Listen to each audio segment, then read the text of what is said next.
अच्छा, सीता माँ की अग्नि परीक्षा क्यों हुई थी?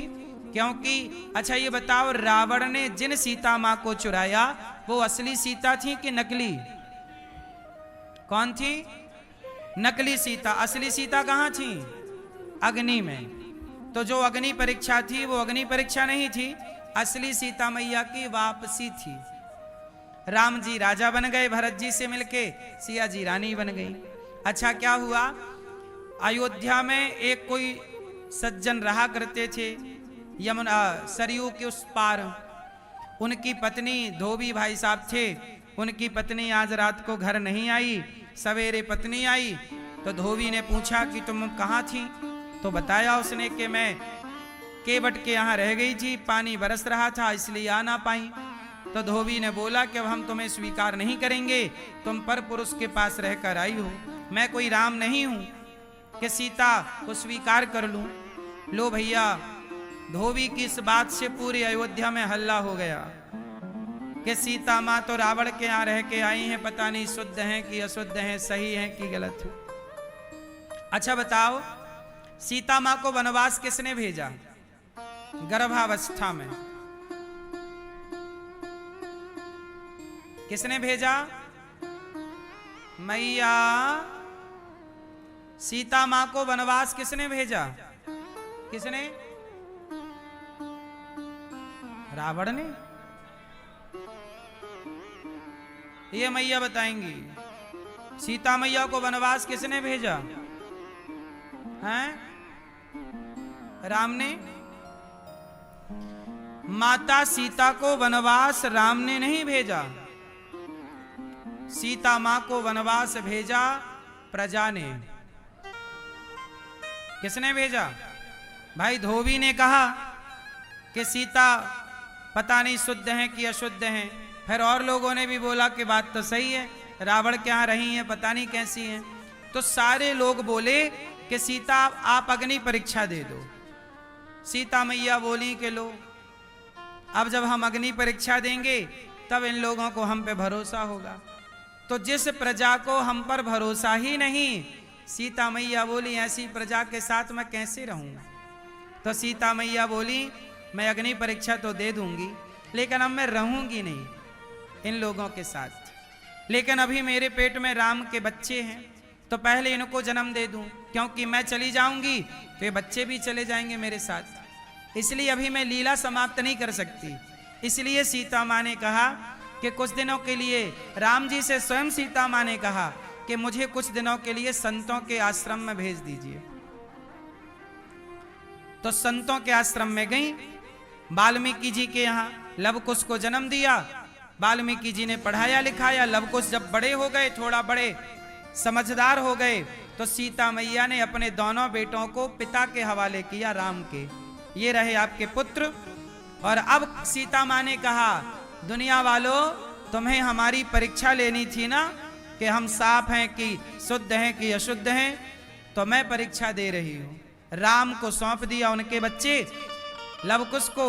और फिर सीता माँ ने कहा हे पृथ्वी माता, यदि मैं पवित्र हूं, यदि मैं अग्नि की तरह, गंगा की तरह निर्मल और पवित्र हूं, मैंने राम के सिवा स्वप्न में किसी पुरुष का चिंतन और स्पर्श ना किया, तो हे माता, धरती माता, आप मुझे अपनी गोद में स्थान दे दो। ये कहना था कि पृथ्वी माता फट गई और कहा पृथ्वी माता ने, हे सीता, तुम बड़ी पतिव्रता नारी हो, तुम्हारे जैसी स्त्री इस धरती पे युगों युगों में कभी अवतार लेती है, तुम्हारी जैसी नारी इस धरती को अब पता नहीं कब प्राप्त होगी। हे देवी सीता, आओ, तुम हमारी गोद में आओ बेटी।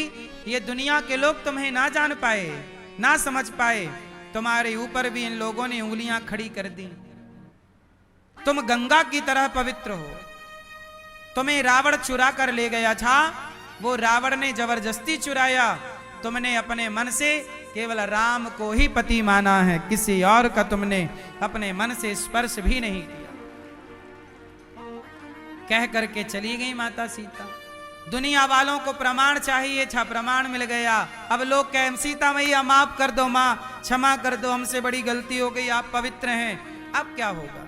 ठीक है, आपको माफ किया, लेकिन अब ऐसी समाज में क्या रहे जिसे विश्वास ही ना हो। इसलिए सीता माँ ने सोचा कि मैं ऐसे लोगों के बीच में क्या रहूं, इसलिए सीता माँ चली गई। सीता माँ के वनवास जाने का कारण राम नहीं है, राम को सीता माता पर संदेह नहीं था। यदि राम को संदेह होता तो राम जी की तरफ से शुरुआत होती ना, लेकिन शुरुआत तो समाज में किसी एक व्यक्ति की तरफ से हुई ना, एक धोबी और फिर उसके बाद और लोग, समाज के लोग। इसका मतलब राम दोषी नहीं है ना।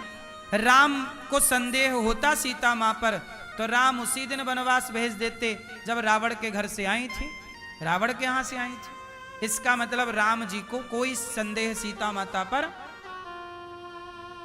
लेकिन लोग दोष किसे देते हैं? राम को, कि राम जी ने अपनी पत्नी को भेज। अच्छा चलो, प्रजा ने बोला, धोबी ने बोला, तो क्या किसी के बोलने से अपनी पत्नी को वनवास भेज देना सही है? क्या राम ने सही किया? तो सुनो, ऐसा है ना कि राम राजा है और राजा का धर्म है प्रजा की बात सुनना। जो पति की, राम जी यदि सीता की बात सुनते, प्रजा की बात ना सुनते, तो लोग क्या आरोप लगाते कि आप तो परिवार की सुनते हो, प्रजा की सुनते ही नहीं हो। जबकि राम केवल पति होते तो किसी के कहने से अपनी पत्नी को वनवास ना भेजते। पर राम जी केवल पति नहीं है, राम जी उस समय राजा हैं और राजा का धर्म है कि वो अपने परिवार से ज्यादा अपनी प्रजा की बात सुने। और राम जी ने प्रजा की बात सुनी, भले वो बात गलत थी। अब गलत थी, प्रजा का आरोप सीता पर गलत था, पर गलत था तो क्या करते? अब प्रजा का आरोप ही गलत है, राम जी को मानना पड़ेगा। वो तो समय के साथ समझ में आएगा कि वो आरोप गलत था, और बाद में समझ में आया कि गलत था। यदि राम जी बोलते कि नहीं सीता सही है, तो लोग क्या बोलते कि आप तो अपनी पत्नी का पक्ष ले रहे हो, आप तो अपनी पत्नी का पक्ष ले रहे हो। लेकिन एक समय आया तो सब समझ गए कि सीता मां सही है। तो उस समय का इंतजार करना था, इसलिए वो समय का इंतजार करना था, इसलिए सीता मां को वनवास जाना पड़ा। और एक बात और बताऊं, त्रेता युग में महलों से निकलकर सीता मां कहां गई? संत के आश्रम में। तब भी सीता संत के आश्रम में सुरक्षित थी। आज की भी सीता गौरी गोपाल आश्रम में सुरक्षित है। तब प्रजा ने निकाला था, आज बेटों ने निकाला। बदला कुछ ज्यादा नहीं है। तब भी संतों के यहां सीता रहा करती थी। बोलो हां कि ना? सीता मैया कहां थी? वाल्मीकि जी के आश्रम में। संतों के द्वार समाज के लिए तब भी खुले थे और संतों के द्वार समाज के लिए आज भी खुले हैं। तब भी संतों के यहां ही नारियों का, स्त्री का कुछ समय बीतता था संतों की सेवा में। आज भी देखो माओ का गौरी गोपाल में बुढ़ापा बीत रहा है। इसलिए मेरी मां संत सदा से समाज के हित में काम करते रहे। संतों ने सदा आश्रम बनाए, किसके लिए बनाए? संतों ने आश्रम किसके लिए बनाए? संतों के आश्रमों में क्या होता है? देखो आज गौरी गोपाल आश्रम में गुरुकुल चल रहा है, 150 बच्चे पढ़ रहे हैं। आश्रमों में क्या होता है? गुरुकुल चलते हैं। गुरुकुल में जो शिक्षा आपको स्कूल में नहीं पढ़ाई जाती, अब स्कूल में गीता नहीं पढ़ाई जाती, रामायण नहीं पढ़ाई जाती, वेद नहीं पढ़ाए जाते, तो बताओ जब नहीं पढ़ाए जाएंगे तो ये सब चीजें लुप्त हो जाएंगी कि नहीं? ढूंढने से भी नहीं मिलेंगी। तो इन्हें सुरक्षित रखने के लिए हम सनातनियों को क्या बनाना पड़ेगा? गुरुकुल। स्कूलों में गीता सुरक्षित नहीं है, गुरुकुलों में गीता सुरक्षित है। इसलिए आज की जरूरत है कि हम गुरुकुल बनाएं। गुरुकुल नहीं बनाएंगे तो गीता समझने वाले, पढ़ने वाले लोग मिलना मुश्किल हो जाएगा।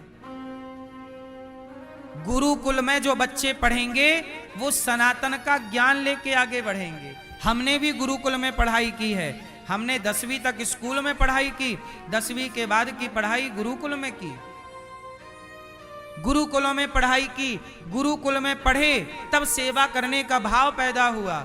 स्कूलों में ही पढ़ते रहते तो शराब पीने का भाव पैदा होता, गांजा पीने का भाव पैदा होता, बहन बेटी को छेड़ने का भाव पैदा होता। वो तो गुरुकुल में पढ़े तो गुरुकुल की विचारधारा सना। सोचिए, बताइए, मेरे जैसा बेटा आपको चाहिए कि नहीं? बोलो हाँ या ना। चाहिए मेरे जैसा भाई, मेरे जैसा बेटा कि नहीं? कौन कौन चाहता कि मेरा बेटा ऐसे ही हो? मेरे जैसा बेटा चाहते हो तो मेरे जैसा बेटा स्कूलों से नहीं बनते, गुरुकुलों से ही बनते हैं। ये भारत के गुरुकुल हैं। मेरे जैसी विचारधारा स्कूलों में है ही नहीं। स्कूलों में ये विचारधारा नहीं है। स्कूल का बेटा कहां अपने माँ बाप के पांव दबाता है? हाँ, कुछ परसेंट बच्चे हैं, हम ये नहीं कहते कि बच्चे पांव नहीं दबाते, कुछ बच्चे पांव दबाते हैं, कुछ बच्चे स्कूलों में पढ़कर भी। इसलिए आपसे हाथ जोड़ूं, स्कूलों के भरोसे ना रहिएगा। स्कूल के बाद भी घर में बच्चों को थोड़ा गीता सुनाइए, पढ़ाइए, सत्संग कराइए, संस्कार दीजिए, तो आपका बेटा अच्छा रहेगा, वरना आपका बेटा भी अंग्रेज बन जाएगा।